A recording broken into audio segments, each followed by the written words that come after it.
আরে, সবে তো শুরু হয়েছে। আমি তো সেদিন পুরো কথাটা বলিনি, এবার বলতে চাই। সেটা হচ্ছে যে, প্রথমত, যারা দর্শকরা, ভিউয়ার্স এবং সাবস্ক্রাইবার্স যারা আর কি দেখছে ভিডিওটা, প্রথম পার্টটা হয়তো সিরিয়াসলি নেননি। It's fine. কিন্তু একটা জিনিস বলে রাখি যে, আমি যে ইউটিউবের সিইওর কাছে আমি ডাইরেক্ট যেমন আঙ্গুল তুলে বলেছিলাম যে আমার 4টে ইউটিউবের বাটনস চাই এবং $20 মিলিয়ন চাই। কেন? কিসের জন্য? আজকে আমার বাবাও অসুস্থ, মাও অসুস্থ, প্লাস তারা সুগারের পেশেন্ট। ঠিক আছে? ফার্স্ট, আমিও অসুস্থ, কিন্তু আমি আগেও বলেছি আমি পিভিএনএইচ এর আমি একমাত্র শিকার। আমি আগেই বলেছিলাম যে স্বাভাবিক, হয়তো ভগবানেরই দেওয়া কোনো অভিশাপ আমার ওপর। আমি আগেও এটা মেনশন করেছি, কিন্তু আজকে সেটা বলতে আসিনি।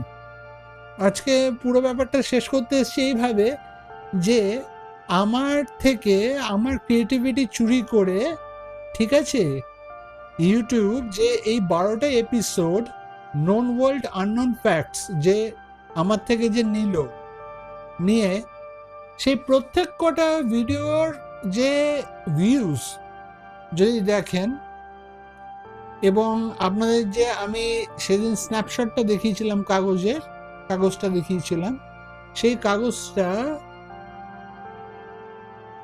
আজকে কিন্তু সেটা আমার কোনো কাজের না। আমি আগেই বলেছিলাম কেন কাজের না, কারণ ওটা কোনো কাজে আসবে না আমার। ওটার কোনো দামই নেই, ওটা কাগজের টুকরোই হয়ে আছে। আমি আগেও বলেছি। আমার প্রথম কথা আজকে যেটা, সেটা হচ্ছে যে আজকে যে আমার মা বাবা অসুস্থ, আমি অসুস্থ, আমার ব্যাপারটা পরে ধরবো। প্রথমে আমার মা বাবার কথায় আসি।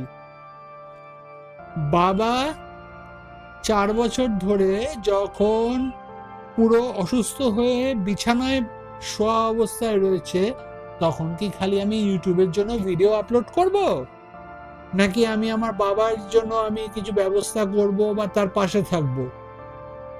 সেটা আপনারা বলুন, আপনারা ডিসাইড করুন না। আপনারা তো সাধারণ মানুষ, আপনারা তো বুঝবেন, ভালোই বুঝবেন, তাই তো? আমি হয়তো বলতে ভুল করছি না, কিন্তু আপনারা তো নিশ্চয়ই এটা খুব ভালো করেই বুঝতে পারছেন যে কেন এই কথাটা বলছি। কারণ আজকে আমি চেঁচাবো না, আমি আগেও বলেছিলাম। কারণ আগের ফার্স্ট পার্টেও আমি কিন্তু চেঁচাইনি, আমি আজকেও চেঁচাবো না। প্লাস আমি যে আজকে প্রথমেই বললাম যে তারা কিন্তু সুগারের পেশেন্টও, দুজন। তারা একই ডাক্তারকে দেখাচ্ছে সুগারের। এবার ডাক্তারের যে দেখানোর যে ফিস, সেই ফিসটাও তাদের দিতে হচ্ছে। ঠিক আছে, এবার ফিসটা যে দিতে হচ্ছে সেটারও যে একটা খরচা, এবং ডাক্তারের দেওয়া প্রেসক্রিপশনে যে ওষুধগুলো আছে সেটার যে একটা খরচা, সেই খরচাটাও একটা খরচা। তো সেটা তো পকেট থেকেই যাচ্ছে। আজকে আমার যে 35 বছর বয়স হয়ে গেল, তো আজকে তো আমার একটা দায়িত্ব যে আজকে আমি অ্যাটলিস্ট লোকের সামনে দাঁড়িয়ে বলতে পারি যে আমি আমার মা বাবার দায়িত্ব আমি আমার কাঁধে নিয়েছি। কিন্তু অবস্থা দেখুন, পিভিএনএইচ এর কারণে আজকে আমি এখনো অবধি নিতে পারিনি। কেন? কারণ আজকে আমাকে সেই ইউটিউব যে স্বীকৃতিটা দেয়নি, সেই স্বীকৃতির জন্যই যে আমি যে আজকে ডিমান্ড করেছি একদম নীলমোহনের কাছে, একদম চোখের সামনে তাকিয়ে বলতে পারি, যদি এই কথাটা যদি শুনতে হতো, যে শব্দটা এখন বলতে যাচ্ছি, দুটো শব্দ বলবো। প্রথমত হচ্ছে যে এখনো 35 বছর বয়স হয়ে গেল, বাপের পয়সায় খায়, এক। 2 নম্বর হচ্ছে, যখন আমার মাকে শুনতে হয়েছিল যে কিনা তোমার ছেলে তো বেকার, তাদেরকে যদি আজকে আমি যে সফটওয়্যারে এডিট করি, তাদের যদি সেই টাইমলাইনে যদি আমি বসাই, আমার ডেস্কটপে যদি বসাই, যদিও ডেস্কটপটা আমার আপডেট করা হয়নি, ঠিক আছে, তাতেও যে কাজ চলছে সেটাতে যদি বসাতাম, এবং সেই ফার্স্ট পার্টটা যদি আমি এডিট করতে দিতাম, তারা কি করতো, তারা হাল ছেড়ে দিত। এত কমপ্লিকেটেড সফটওয়্যার, একটা সফটওয়্যারের মধ্যে মাল্টিপল প্ল্যাটফর্মস, তার মধ্যে দিয়ে কিন্তু আমি তৈরি করেছিলাম এই পুরো সিরিজটা, 12টা এপিসোড। আপনাদের যদি আজকে বলি যে ব্ল্যাক ম্যাজিক ডিজাইনের দ্য ভিনসি রিজলভ স্টুডিও 20, এটার মধ্যে বসে আপনি টাইমলাইনে সাজান এবং এডিট করুন ভিডিওটা বা ভিডিওগুলো, সেই সিরিজটা পারবেন? এবং তার ঠিক পরের দিনই সেটাকে ইউটিউবে আপলোড করা, তার জন্য একটা থাম্বনেল তৈরি করা, আপনি কি করতেন? কি করতেন?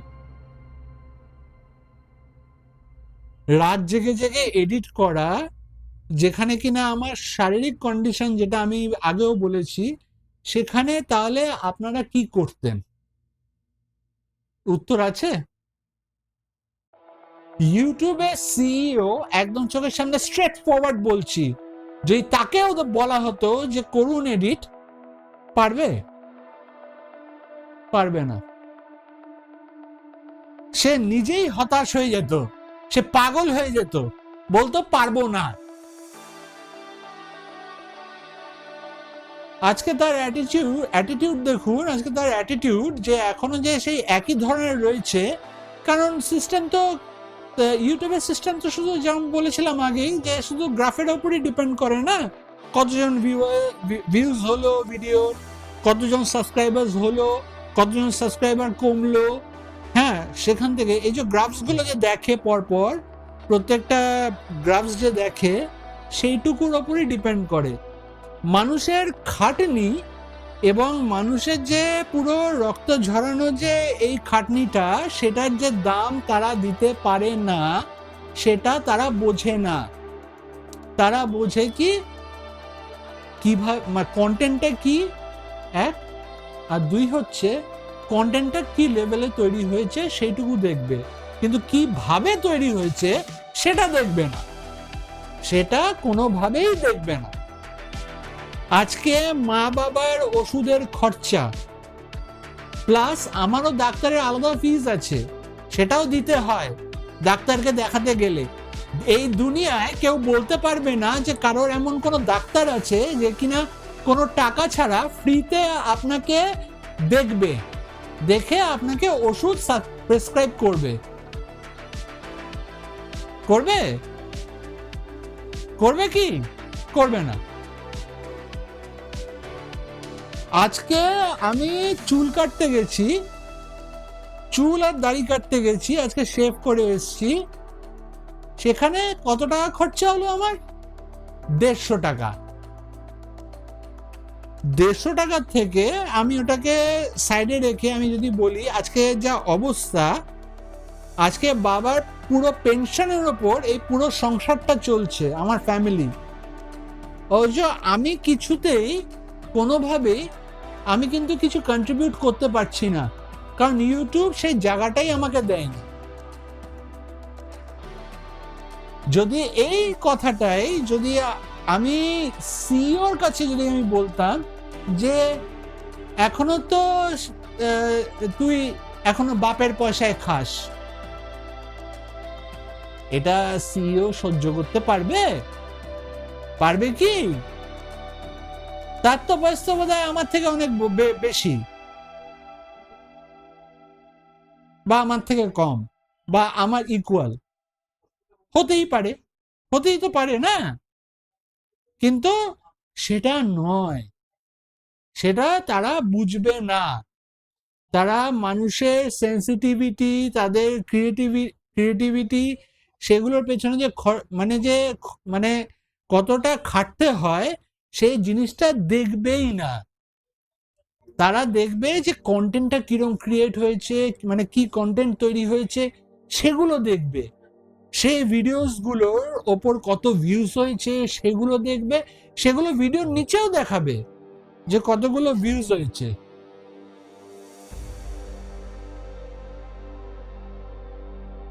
আমি অ্যাটলিস্ট অ্যাডভাইস করব এখন, আমি যে এখান থেকে আমি আজকে শিক্ষা পেলাম ইউটিউবের কাছে, সেটা হচ্ছে যারা নিউ কামার্স, যারা ভাবছে যে এবার ইউটিউব প্ল্যাটফর্মকে এবার আমি আমার কাজ আমি দেখাই এবং সেরকম কন্টেন্ট নিয়ে আসি, আমি বলবো ইউটিউবের প্ল্যাটফর্ম শুধু কন্টেন্ট ক্রিয়েটারদের শুধু সেরকম শুধু বাটনসই দেয় না, তারা রক্ত চুষতেও জানে, কিভাবে রক্ত চুষতে যায়।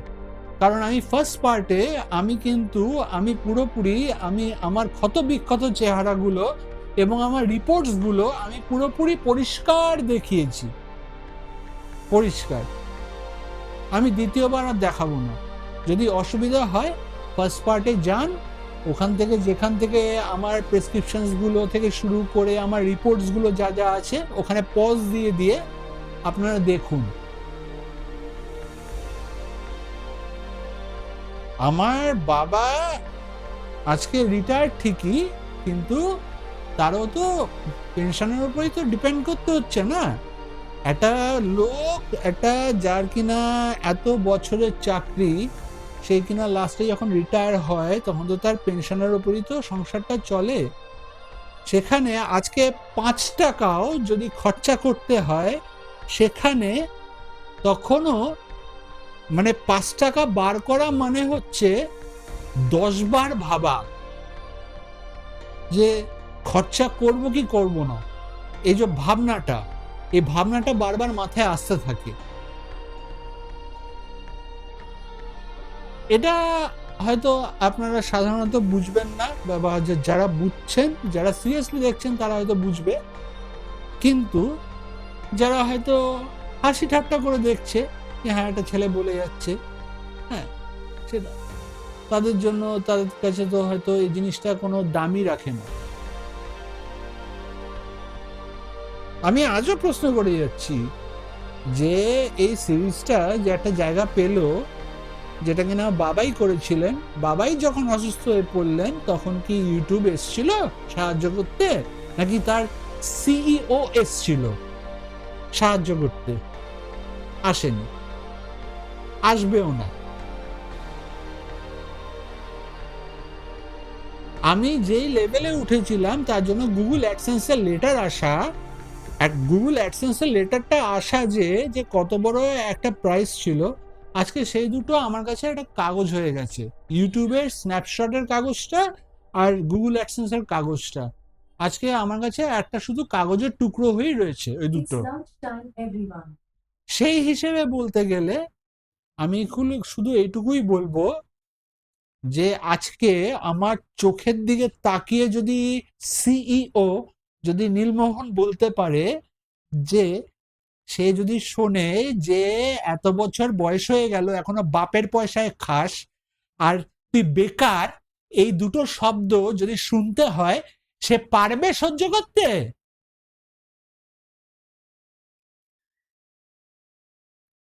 আমার চোখের দিকে তাকিয়ে বল যে পারবি? সহ্য হবে?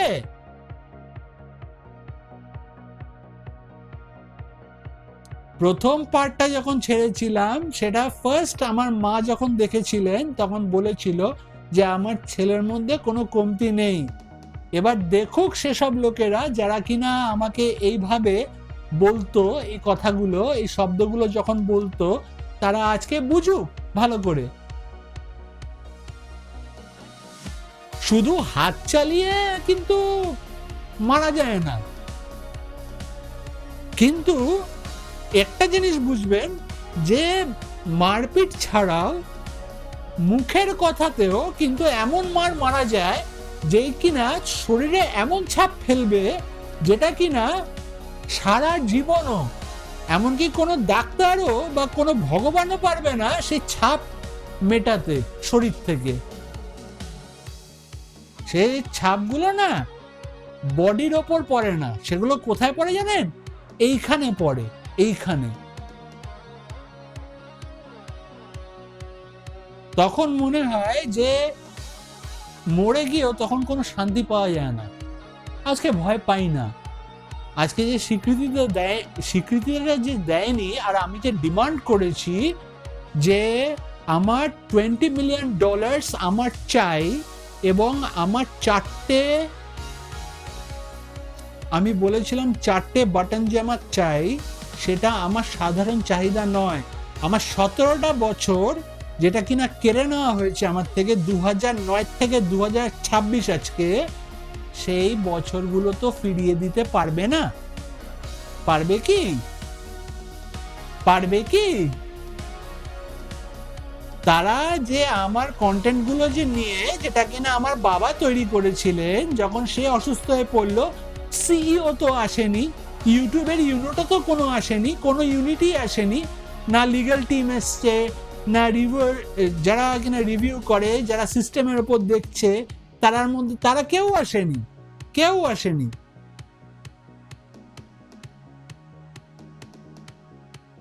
আমি ছিলাম, মা ছিল, এবং একটা 24 ঘন্টার লোক রাখা।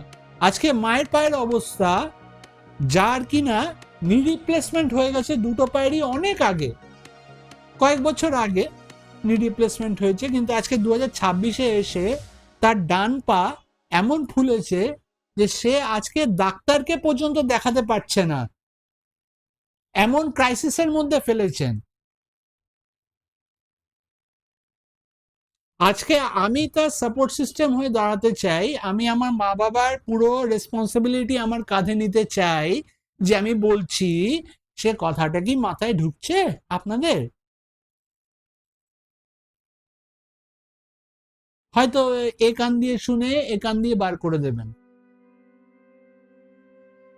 আর যারা সিরিয়াসলি শুনছেন, তারা কিন্তু নিশ্চয়ই বুঝতে পারবেন যে কেন এই কথাটা বলছি, কেন বলছি। 4টে প্লে বাটন যে চেয়েছি আমি, সেটা কিন্তু আমার নর্মাল চাহিদা নয়, আমার কোনো শখ নয়।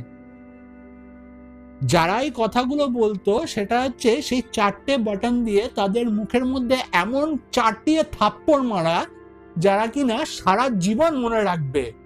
এমনকি শুধু তাই নয়, থাপ্পড়টা এমন হবে যে যেটা এমন মারবো, যার কিনা পুরো দাঁত সমেত ভেঙে যাবে।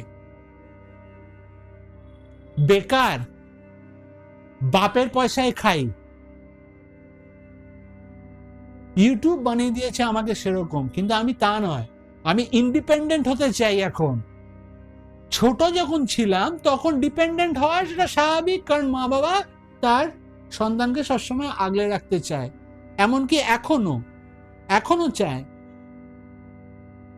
একটা জিনিস মাথায় রাখবেন, যে কিনা পিভিএনএইচ এর জন্য যে ব্ল্যাকআউট হয়ে যে আমি যে পড়ে যাই, আমার যে মাথা যে 40 বারের বেশি ফেটেছে, সে কিন্তু আবার উঠে দাঁড়াতে পারে। যে পড়তে জানে, সে আবার উঠে দাঁড়াতেও জানে, তারপর উল্টো কি করে মারতে হয় সেটাও খুব ভালো করে জানে। এটা যেন মনে থাকে, আমি এটা বলে দিলাম, এটা যেন সারা জীবন মনে থাকে।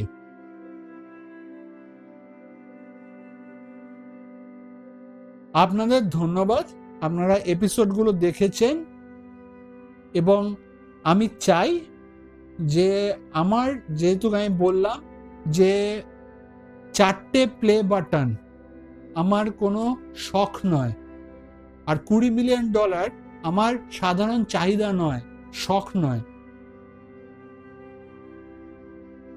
$20 মিলিয়ন 4টে প্লে বাটন আমার চাই, মানে চাই।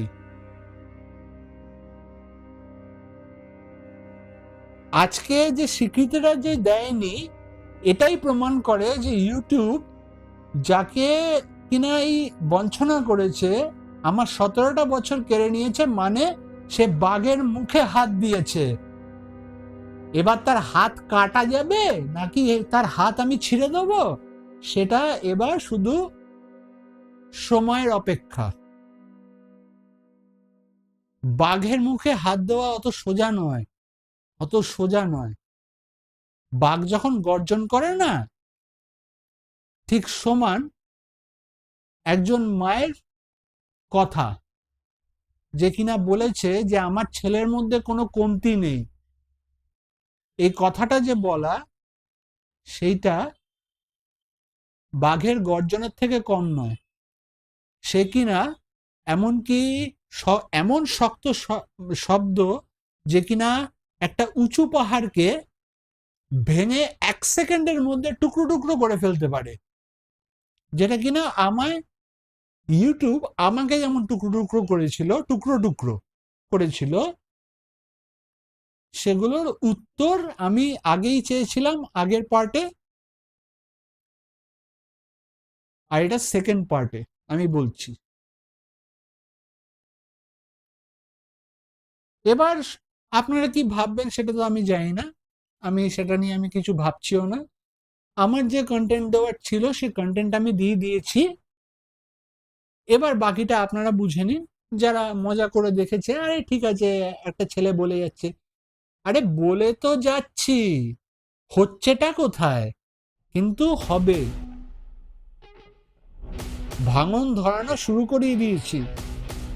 এবার আস্তে আস্তে, যখন বলে না কাঁচে যখন ভাঙন ধরে না, আস্তে আস্তে সেটা পুরোপুরি টুকরো হয়ে ভেঙে যেতে খুব বেশি সময় লাগে না। সে যত মোটাই কাজ হোক না কেন, কাজ হোক কি দেওয়াল হোক, বেশি সময় লাগে না।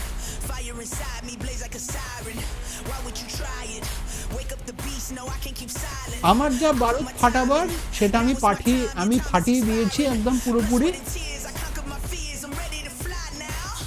এবার আপনাদের ডিসিশন যে আমার কথাটা আপনাদের ঠিক মনে হলো কিনা, সেটা আপনারা কমেন্ট সেকশনে অবশ্যই জানাবেন। আমি আর বলবো না যে আপনারা সাবস্ক্রাইব করুন কি না করুন, আমি এই কথাগুলো আর লিখবো না আর কোনদিন বলবো না। এটা আমার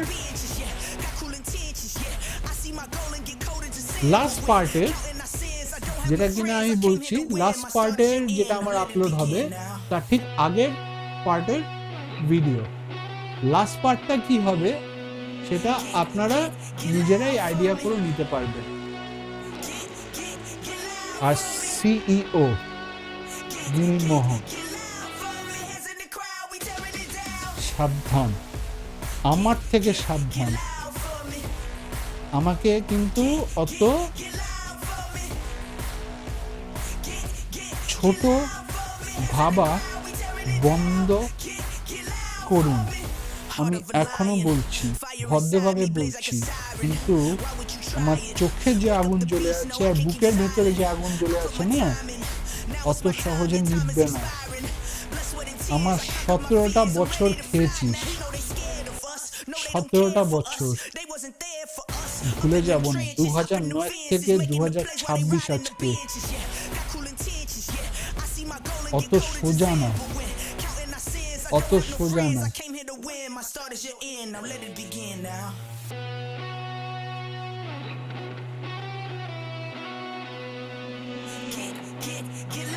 Now it's payback time.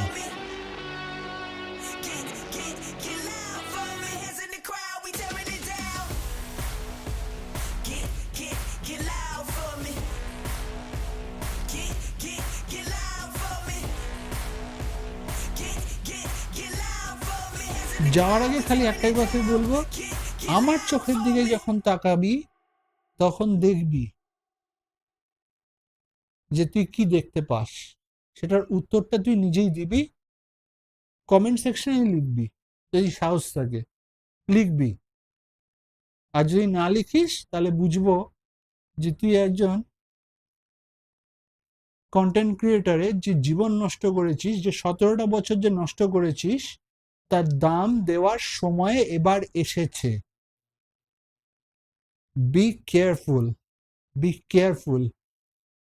Studio থেকে বেরোনো আর এসি রুম থেকে বেরোনো তোর কাছে কিন্তু এখন থেকে আর সেফ নয়।